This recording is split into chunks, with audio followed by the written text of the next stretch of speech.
Hi,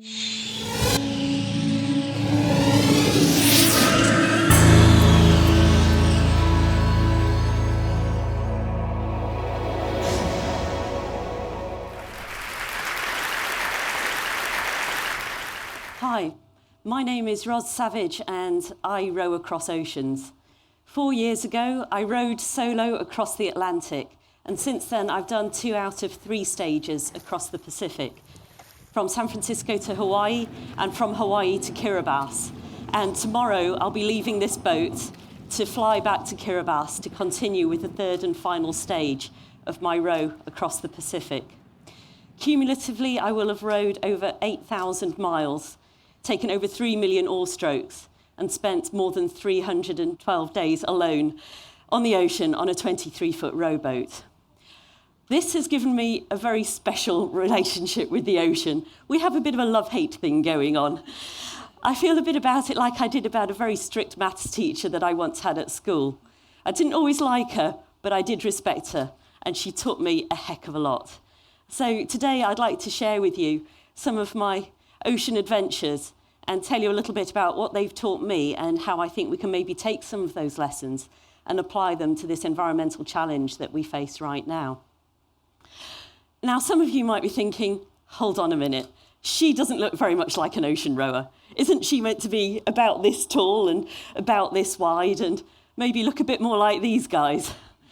You'll notice they've all got something that I don't. Well, I don't know what you're thinking, but I'm talking about the beards. And no matter how long I spend on the ocean, I haven't yet managed to muster a decent beard, and I hope that it remains that way. For a long time, I didn't believe that I could have a big adventure. The story that I told myself was that adventurers look like this. I didn't look the part. I thought there were them and there were us, and I was not one of them. So for 11 years, I conformed. I did what people from my kind of background were supposed to do. I was working in an office in London as a management consultant.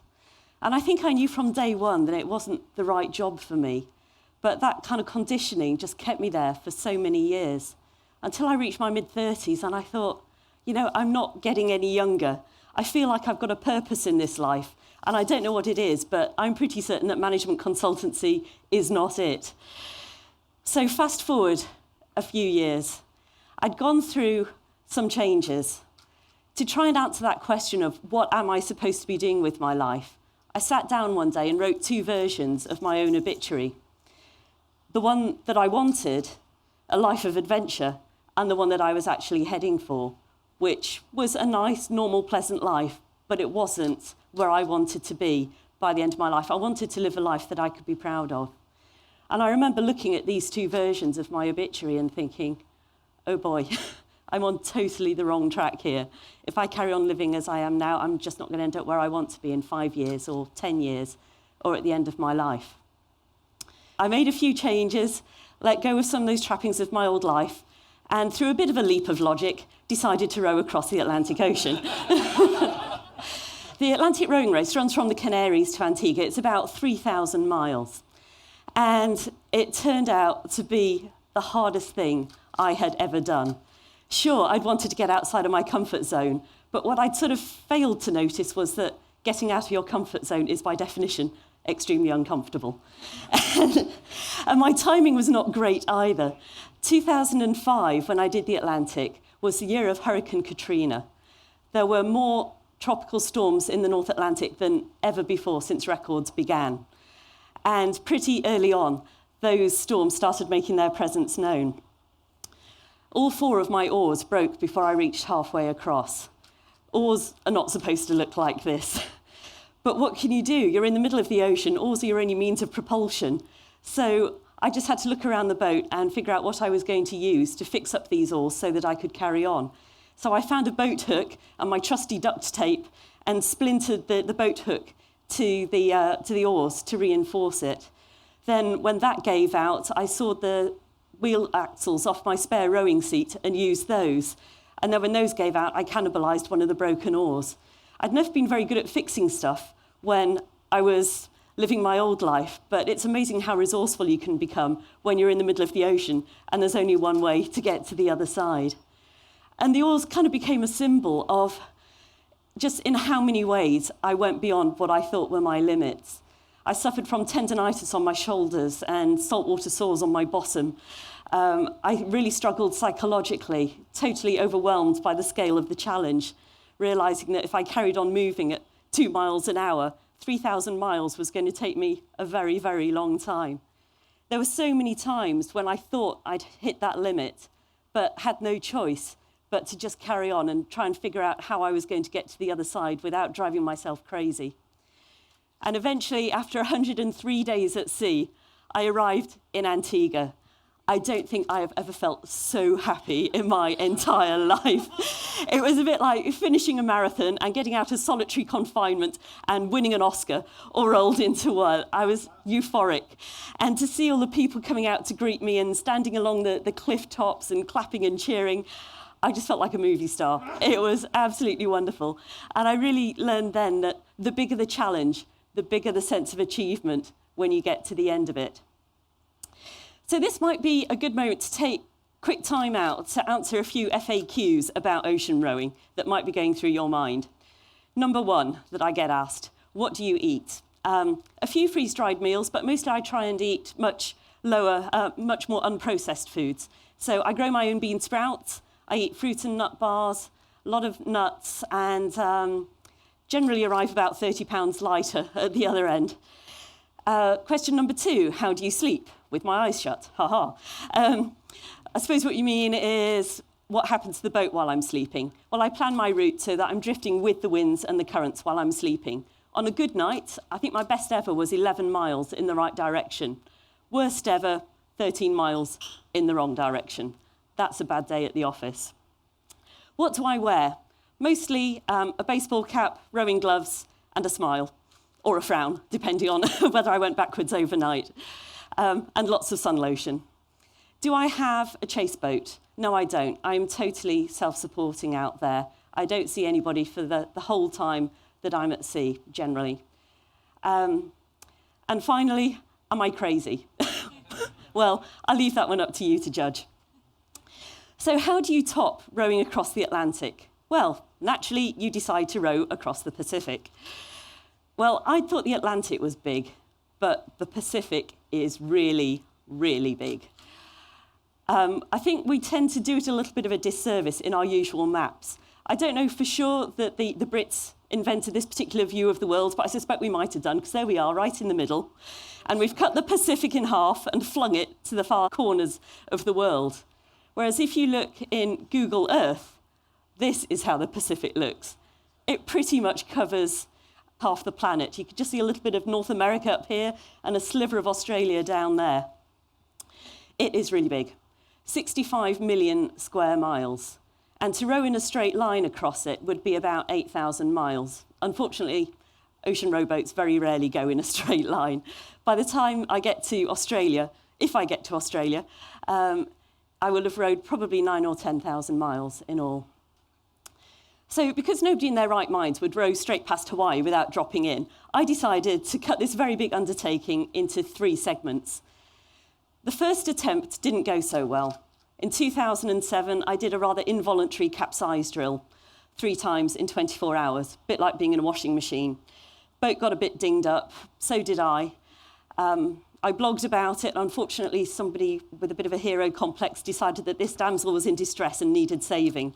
First I knew about this was when the Coast Guard plane turned up overhead. I tried to tell them to go away. We had a bit of a battle of wills. I lost and got airlifted. Awful, really awful. It was one of the worst feelings of my life as I was lifted up on that winch line into the helicopter and looked down at my trusty little boat rolling around in the 20-foot waves and wondering if I would ever see her again.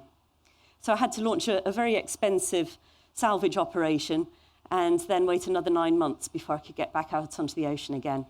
But what do? Fall down 9 times, get up 10. So the following year, I set out and fortunately this time made it safely across to Hawaii. But it was not without misadventure. My water maker broke, only the most important piece of kit that I have on the boat. Powered by my solar panels, it sucks in salt water and turns it into fresh water. But it doesn't react very well to being immersed in ocean, which is what happened to it. Fortunately, help was at hand. There was another unusual boat out there at the same time, doing as I was doing, bringing awareness to the North Pacific garbage patch, that area in the North Pacific about twice the size of Texas, with an estimated 3.5 million tonnes of trash in it, circulating at the centre of that North Pacific gyre. So to make the point, these guys had actually built their boat out of plastic trash, 15,000 empty water bottles lashed together into 2 pontoons. They were going very slowly. Partly, they'd had a bit of a delay. They'd had to pull in at Catalina Island shortly after they left Long Beach because the lids of all the water bottles were coming undone and they were starting to sink. So they'd had to pull in and do all the lids up. But as I was approaching the end of my water reserves, luckily our courses were converging. They were running out of food, I was running out of water. So we liaised by satellite phone and arranged to meet up. And it took about a week for us to actually gradually converge. I was doing a pathetically slow speed of about 1.3 knots, and they were doing only marginally less pathetic speed of about 1.4. It was like 2 snails in a mating dance. But eventually we did manage to meet up, and Joel hopped overboard, caught us a beautiful big mahi-mahi, which was the best food I'd had in, at least 3 months.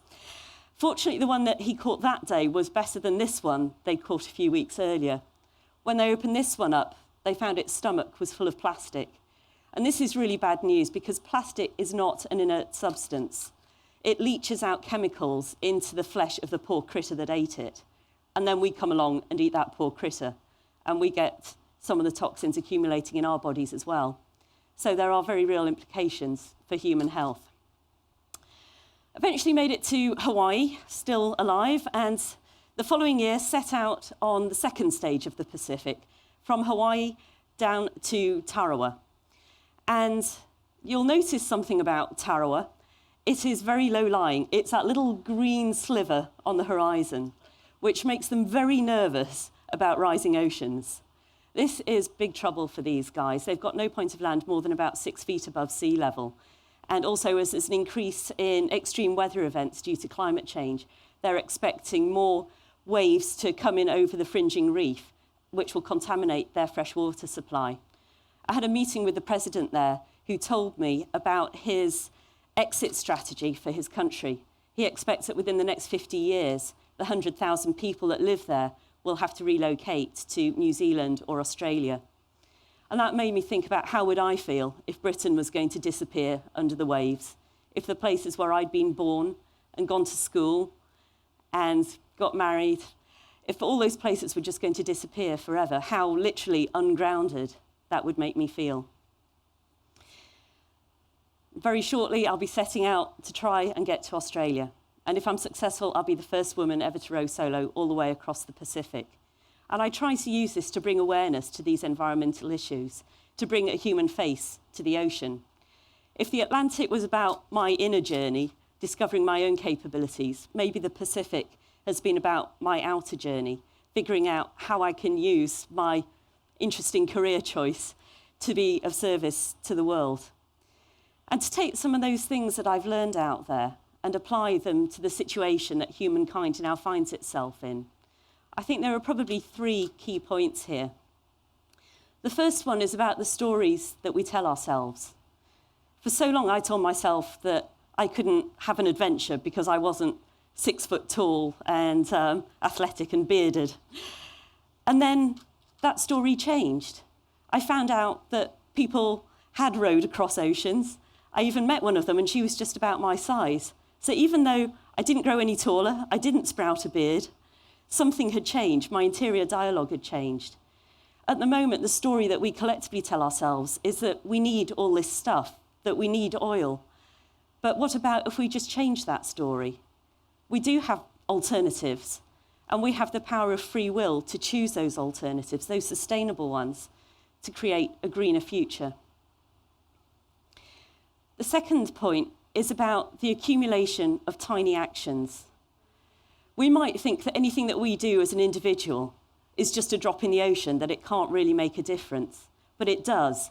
Generally, we haven't got ourselves into this mess through big disasters. Yes, there have been the Exxon Valdezes and the Chernobyls, but mostly it's been an accumulation of bad decisions by billions of individuals day after day and year after year. And by the same token, we can turn that tide. We can start making better, wiser, more sustainable decisions. And when we do that, we're not just one person. Anything that we do spreads ripples. Other people will see if you're in the supermarket line and you pull out your reusable grocery bag. Maybe if we all start doing this, we can make it socially unacceptable to say yes to plastic in the checkout line. That's just one example. This is a worldwide community. The other point, it's about taking responsibility. For so much of my life, I wanted something else to make me happy. I thought if I had the right house or the right car or the right man in my life, then I could be happy. But when I wrote that obituary exercise, I actually grew up a little bit in that moment and realised that I needed to create my own future. I couldn't just wait passively for happiness to come and find me. And I suppose I'm a selfish environmentalist. I plan on being around for a long time. And when I'm 90 years old, I want to be happy and healthy. And it's very difficult to be happy on a planet that's racked with famine and drought. It's very difficult to be healthy on a planet where we've poisoned the earth and the sea and the air. So shortly, I'm going to be launching a new initiative called Eco Heroes. And the idea here is that all our eco-heroes will log at least one green deed every day. It's meant to be a bit of a game. We're going to make an iPhone app out of it. We just want to try and create that awareness because, sure, changing a light bulb isn't going to change the world. But that attitude, that awareness that leads you to change the light bulb or take your reusable coffee mug, that is what could change the world. I really believe that we stand at a very important point in history. We have a choice. We've been blessed or cursed with free will. We can choose a greener future, and we can get there if we all pull together, take it one stroke at a time. Thank you.